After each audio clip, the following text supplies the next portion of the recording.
we bring to you someone who has seen all the colors of entrepreneurship, whether it's starting something new, whether it's helping other people, whether it's actually running something that is global, right? So let's say Dubizzle. Dubizzle is the most celebrated startup that we have. The tech company that we have today is almost like a unicorn, but it is more celebrated. Why? Because it's the oldest and maybe the first. So someone who has done the operations for Dubizzle, to the accelerations, to what it is doing right now, making so many ventures and so many companies, helping so many companies out there in the UAE. Please welcome Abe Seksek. Hey Abe, how are you doing? Hey, Ahmad, how are you? How's everything with you? I'm great, Abe, and I'm really, really thrilled to have you on the show. And Abe, the person that we read about, right, on LinkedIn, Yeah. starting from the Teletech days to rainmaking, it has been a long journey, I'm sure, a very fulfilling and a very, very happy journey, right? But Yeah. if I have to ask you who Abe, really is beyond these, let's say, titles, how would you respond to that? So, yes, and funny enough, a lot of people call me up, and especially recruiters. Sometimes they call me up and they say, "I'm trying to offer you something, but I don't know what to offer you because I have I have quite of a diverse background." And believe me, if I tell you, if I write, I'm not one of those guys who, I do a mentorship session or I do something in a boot camp or on a company and I put it on my LinkedIn. If I do that, my LinkedIn would be maybe like 7 times larger what it is right now. Right, understand. But you touched on a couple of points that what I really want to do. I genuinely love to help companies. I know a lot Hmm. of people reach out, but sometimes people misread the help that I give them because, you know, I do give advice and I never charge anybody. I generally don't mind having coffees or having an hour Zoom call with people to, you know what I mean. But a lot of people expect sometimes a bit more, uh, and that I'd like, that's the big difference between the mentorship part and the coaching part. Um, Ironically, I don't know if you know, in my younger days when I was in my early 20s, I became a certified professional football coach. Oh, Like I'm an wow. actual, Oh, and so I literally coached people on a sports level. So coaching people on a business sense, that's a bit different, but it works in the same way. And yeah. here, I'd like to do more mentorship, Hmm. where I would kind of lift a mirror on people and they would reflect what they're saying and kind of guide them through a couple of solutions, and then they have to walk in or decide on their own what they want to do. Right. So, but I never ever help. I never. Sometimes after working with an entrepreneur or a bunch of entrepreneurs in a company 3 or 4 times. Sometimes when I see them hesitant, I sometimes push them into a way, but then I know that they just need that, green light to go. Hmm. But in the beginning, I always ask these questions where I make people kind of make their own decisions. Because you know what, if you as an entrepreneur kind of know what the answer is, but really want reassurances, Yes. uh, you really just need the voice of reasoning, and that's what a good mentor would act as. Yes. And that's why I hear about all these people who are trying to coach their startups because they have a hidden agenda or something like that. I generally don't usually have any agendas unless it's something I want to invest in, but Hmm. I haven't done that in years. So Right. please, nobody ask me to raise money for them. Uh, and honestly, I do regret a lot of sorry, I do not regret anything throughout my journey because I've been offered a lot of big jobs in companies that have exited even in unicorns these Hmm. days. Hmm. Hmm. Dubizzle is Yeah. one of the oldest companies, tech Exactly. companies in town, and after their merger with Bayut, they are technically another unicorn as Yes. well. I could have been a part of that, but I left to pursue something else.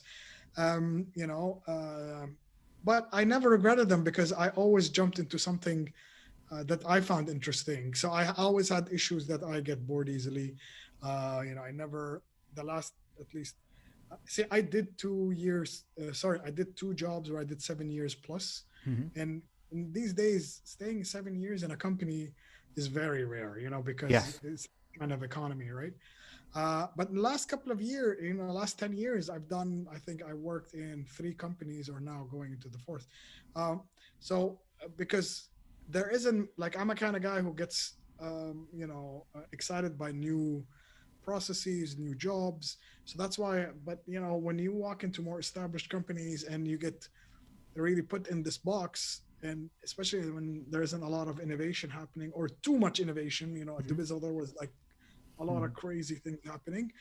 Um, it just felt a lot of so I feel like I need to do something else, and that's why I get bored and I leave.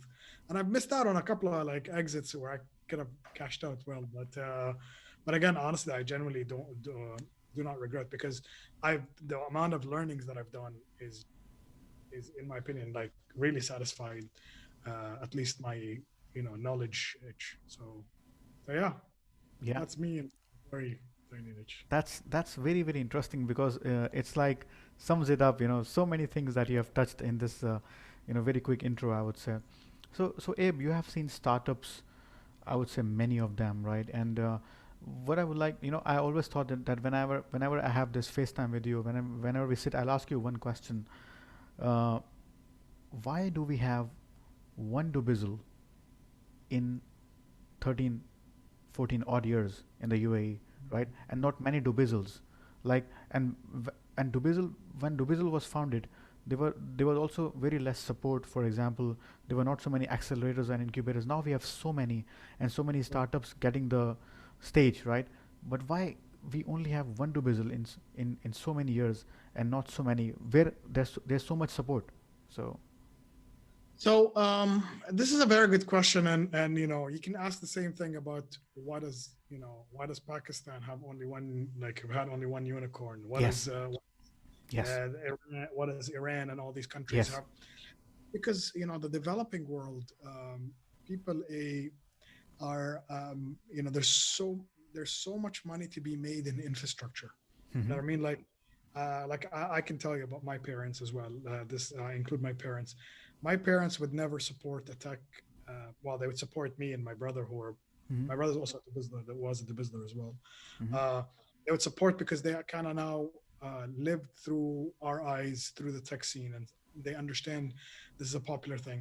But for a normal person from our region, instead of putting $50,000 and getting like 2 to 3, 5% of a company, they can actually buy an apartment that makes them, like a 5 to 10% profit a year on year.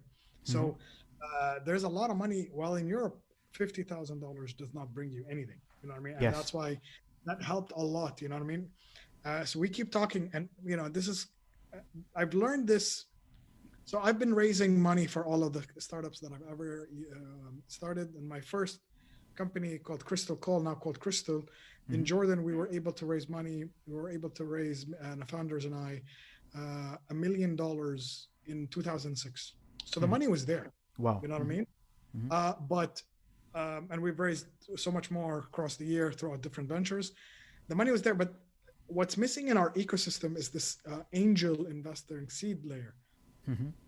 I believe, okay, we always need more money. I'm not saying we don't, but I believe there's quite a bit of money for our Series A and Series B, and above. There's even more and more money because people are willing to pay a bit more money on an evaluation for a company, but something for more guaranteed that Mm-hmm. brings income directly. You're right. Again, this area is very infant, so they don't. People are, why would they put $1 million to see something in 5 to 7 years while they Mm. can make a million? They can make a profit from day one, and that's why infrastructure. People have been investing in infrastructure, whether it's construction, whether it's telco. There is a lot of money to be made there, and Yes. so once we bridge that gap of angel investments, we will get more unicorns. You know what I mean? Right. Like it's a number of like I was reading an article today. I can't remember exact the number, but in the UAE alone or in MENA alone, there's over 25,000 startups. Yes. And and if you look at all these reports from websites like Magnet and Hmm. Menabytes and all these websites, you'll find that once every 2 to 3 days somebody gets an Funded. investment. Yes. Yes. So that's 150 out of 25,000 startups, and a lot of them are repeat names, by the way. Mm-hmm. And the other thing, the ticket value is honestly very small. Like you're talking about an average of like either a big round or like $250,000 or 500. That's not a lot of money. People think it's not a lot of money. Like you from your final renters, how you can really burn $50,000 a month on marketing easy if Yes. you want to Yes. spend and so people say, oh, you have half a million. That's nothing. Mm. And then something that we kind of implemented as well in Startup Bootcamp is we have something called Angels Bootcamp, because we are trying to graduate angels into this ecosystem, because we need, it's a funnel. If we have 50 institutional investors, we should have 500 angel investors, because a lot of companies, from my understand, like Udemy was one of the companies that Mm-hmm. had a lot of, I think, I'm not sure if it's Udemy or another academic platform, had a lot of angel investors. It became a unicorn. So there is the route to go there, but you also need that layer, and I think that is the reason why. So access to finance. The other thing is, at that time, even Dubizzle, like we were hiring people to come from all over the world to come into Dubizzle. Mm-hmm. So talent was not. I believe Dubai has good talent right now. So 10, 15 years ago, that was not the case. Right. But now, with the whole amenities and the whole everything about Dubai, the nice living Hmm. here really attracted a lot of talent. So talent is, we're still missing a bit of talent, but at least we're much better than all of our surroundings, and we're much better when we were 15 years ago. And so those are the two main things. And then as well, access to market. I'm not, you'd know from Final Rentals that people say MENA is 400 million people, and Mm-hmm. I'm not even adding Iran, Hmm. Pakistan, and you know what I mean. And but it's not 400 million people. Yes. 20 different countries with 20 different regulators, 20 Yes. different governments. You know, so and each country, you need to have. Even some countries have different dialects. Yes. They have the same language. I'm talking about the Arabic. Mm-hmm. You really have to treat it differently. And again, going back to the immaturity of, we are still a bit behind on the whole digital. Well, we're a lot more advanced than a lot of places on Earth when it comes to tech. But I mean, using interactive tech like with smartphone penetration and that, Mm-hmm. the face handshake, all of that. So those are why we don't have a unicorn yet. Right. Understand. Understand. So Abe, then my question is, like, you have seen a lot of startups applying for the startup bootcamp, I'm sure, and you guys bring startups from around the world. Correct me if I'm wrong. Who Yes. who come and participate in the program, and you assume that they will be here in Dubai or set up something in Dubai or do the business in Dubai and grow. So what kind of quality of startups that you see, or do you think that it is still in a very basic level? That's a very good question, and I can actually genuinely answer you with this. Um, so I'll give you two examples. Our first example was our first program, Dubai Smart City. We targeted all smart city startups Yeah. globally. Yes.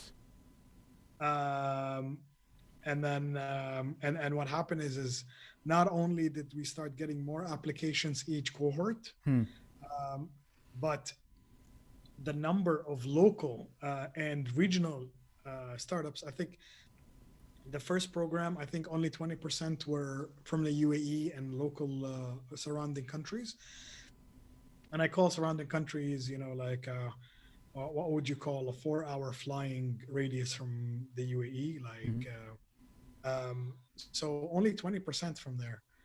By the time we finished the program with cohort four, um, around that number has already flipped. So 70% of the startups came from the region. Hmm. And I think half of these companies came from the UAE itself. Hmm. So we always wanted to, obviously, these accelerators build local ecosystems, Yes. and our goal was always, because we wanted people from the local community to come up with solutions to the problems that we have in the community, because you can't tell me a company or an entrepreneur who's from South America would understand what's happening in Dubai. Okay, they Mm-hmm. might have super cool tech, but Yeah. it's not localized, right? Mm-hmm. So, and then they don't know how people do business, and they don't know, they don't even speak the language. So, especially when you enter, markets like Saudi Arabia and Egypt, Arabic is a must. But so there was a lot of struggles, and we saw the shift, even in a way. And you know what? The founders that in the last two cohorts for Smart City, Mm-hmm. uh, most of them not only registered in Dubai, but opened offices and are Mm-hmm. actually still thriving because Mm-hmm. they understand the language. They have people that they know that help them leverage. We opened a lot of doors. Keep in mind, when a startup comes in from outside of the region to into the region for 3 months, Ammar, when you like you guys, I'm sure you work with like hertz and budgets and all these, right? Yes. And talking to a company like this, you don't get like they say, we say, I want a meeting. They don't tell you come tomorrow. They say, Mm. no, come after 10, 15 days. Yes. There's 3 or 4 meetings of that. That's 3 months gone, right? So Yes. the startup would not have time to finish a deal, while a guy who's sitting here will have the time to finish that deal, because things do take time, not only here but with corporates in general. Yes. Right. So, Abe, this question also, is with me since quite a long time that I would like to ask you. So, I'm an entrepreneur since almost 15 years and counting, and as a startup entrepreneur, 4 years. So when I started Final Rentals, I didn't know anything about accelerators and incubators. I had no idea they exist. I had no idea what they do. Right. So I had a chance to be in one of the accelerators, one of the top accelerators in Poland last year. It was incredible. I learned many things and it was fantastic. But I came to know one thing which really hurt me as an entrepreneur is that there were some startups I met there in the accelerator, and I found that their business model was actually the accelerators. So basically, their business model is to jump from one non-equity accelerator to another. So their target is to be in 3 accelerators in a year. That is $200,000 non-equity money, right? And then the next, and then the next, and then the next. So Yeah. I finished my accelerator. I came to Dubai, and I'm doing my business as usual. No other accelerator, just one is enough. But that's their business model. They don't care the tech that they have. They don't care about anything. They just want to be in one accelerator, then the next, then the next, then the next, right? So how do you spot the accelerator monkeys and sorry for my uh, term, That's fine. it's controversial, and how to deal with such companies? See, because getting into the accelerator, we have a rigorous uh, screening process, Mm-hmm. and we even like usually even one sole founders usually never make it. It has to be at least like a co-founder with them, Yes. because um, even and then we look at their what have they done, and a lot of people are very proud that they've done 4 or 5 accelerators and whatever. We'll usually take a super cool company if they've been to like a big accelerator, they graduated like, and they want to enter the MENA region, like if they're a Y Combinator or 500 US or whatever, and they want to come and enter. That's We'll make exceptions for those if we like the founders and if they meet Right. the criterias and they meet the, But keep in mind, our accelerators, we do take equity, so Yes. the Mm. so that is the first barrier. I know a lot of people apply and then we say we take equity and they're like, yeah, we're not interested, and Mm. that's usually your first sign. Mhm. Um, but I can trump you on that and say I've also met the people that write business plans for a living or pitch businesses, and that is their job. They win 1 or 2 business writing competitions a year.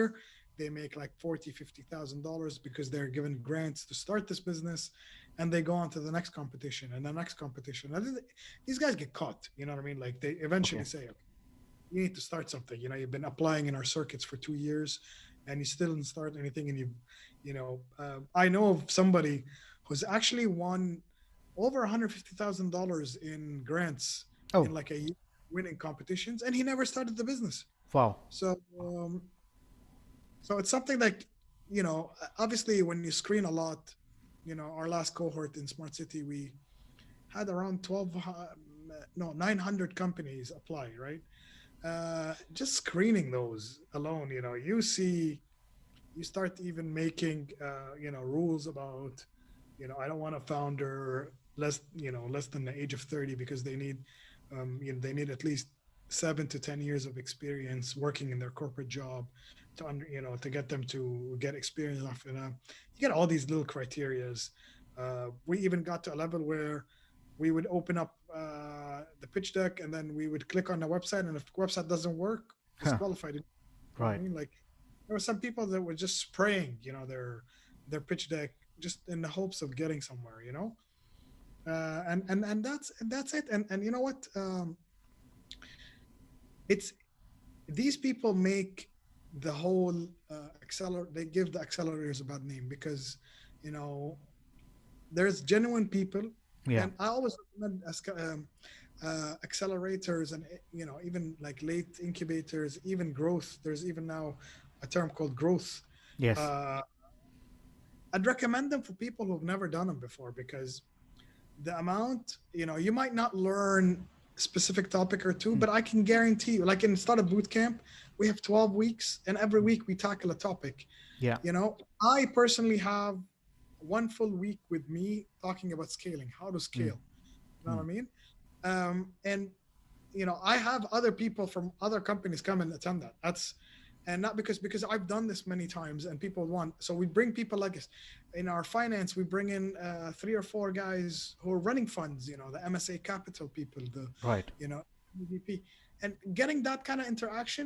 You would never get FaceTime Yes. unless your numbers are on fire, right? So, Yes. and that's what a good the good accelerator um, experience is, honestly great, and especially if you're a first time entrepreneur, it's great. Right. Understand. I think that's a great advice. So, Abe, one last question about startups is that is raising money, right, a badge of success, right? And when one should raise money, because I have not raised money as yet, totally bootstrapped, right? And we are able to make ends meet, like all the Yeah, salaries of my employees, the rent, everything, my food, my son's, pocket money, everything is coming from final rentals, right? nice. And we have not raised money, right? But the thing is, when I go and meet other, uh, you know, potential, let's say, startup publications or events and stuff, they say, oh, by the way, the basic criteria is you should have raised $1 million, and then you're in, okay? And Yeah. then you ask yourself a question: is raising money, right, a barometer to success or not? I personally believe COVID-19 has changed so many things. It has made things real for all of us, Yeah. right? Yeah. So when one should raise money, if they don't need to raise money, should they not, or how it is? So, okay, I'll say a couple of things. In Accelerator, if somebody raised the money, if raised $1 million, he's automatically disqualified. Right. He would not give us the equity that we want, Right. uh, him or her. Plus, honestly, I don't want to hear this person gloat about them raising money.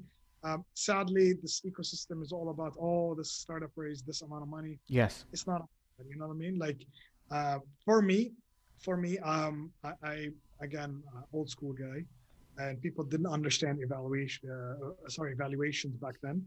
Um, I I raised money or debt, which was amazing, because I'll do debt over equity any day, because I know, especially when we need them. If you're raising debt for in a growth, at least you have some kind of revenue coming in, right? So, Hmm.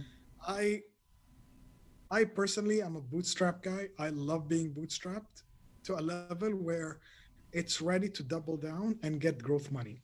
Like I keep telling my founders in our cohorts, like, don't come to us with an idea. come to Mm-hmm. us with a solution that's built. Mm-hmm. I am not going to finance your dreams. Right. And Right. this is Great. something that you need to understand. A lot of people say, I have this great idea. Mm. I just need $50,000 to build it. Well, I'm sorry.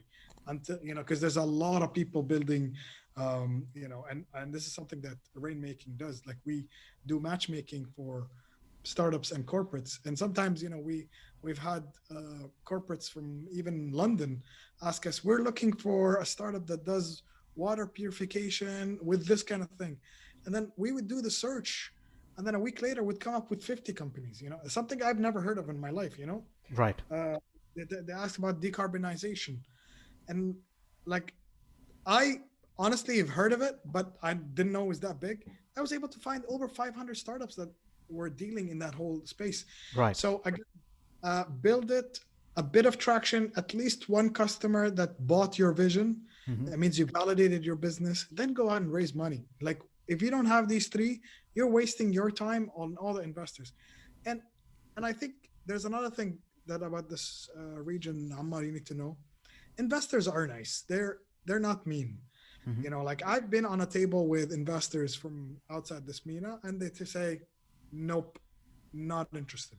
Mm-hmm. While here, they say, uh, it's okay, maybe do this and come back to us. They're just buying time, but they're telling you a soft no. Mm-hmm.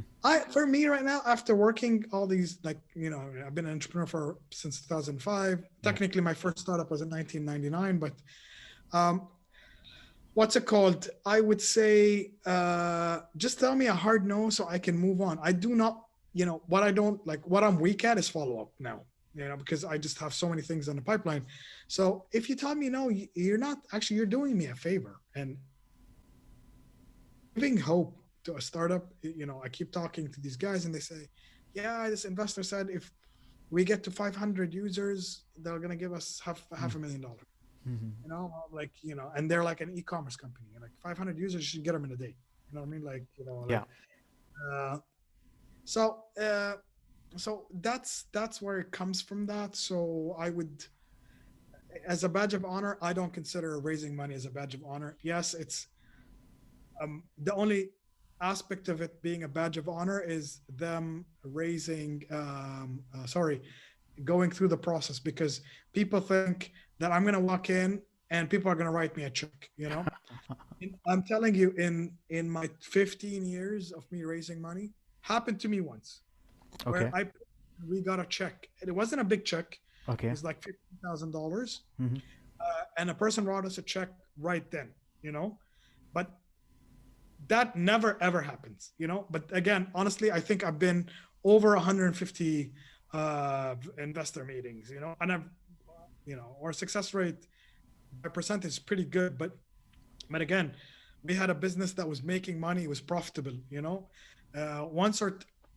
Yes, and when you have a good track record, you can potentially raise on the idea, but not on the first idea. You know what I mean? But again, I say potential because there's so many ideas out there. You see great ideas. I see, but it's how execution. People want to see execution. People want to see the entrepreneurs at work.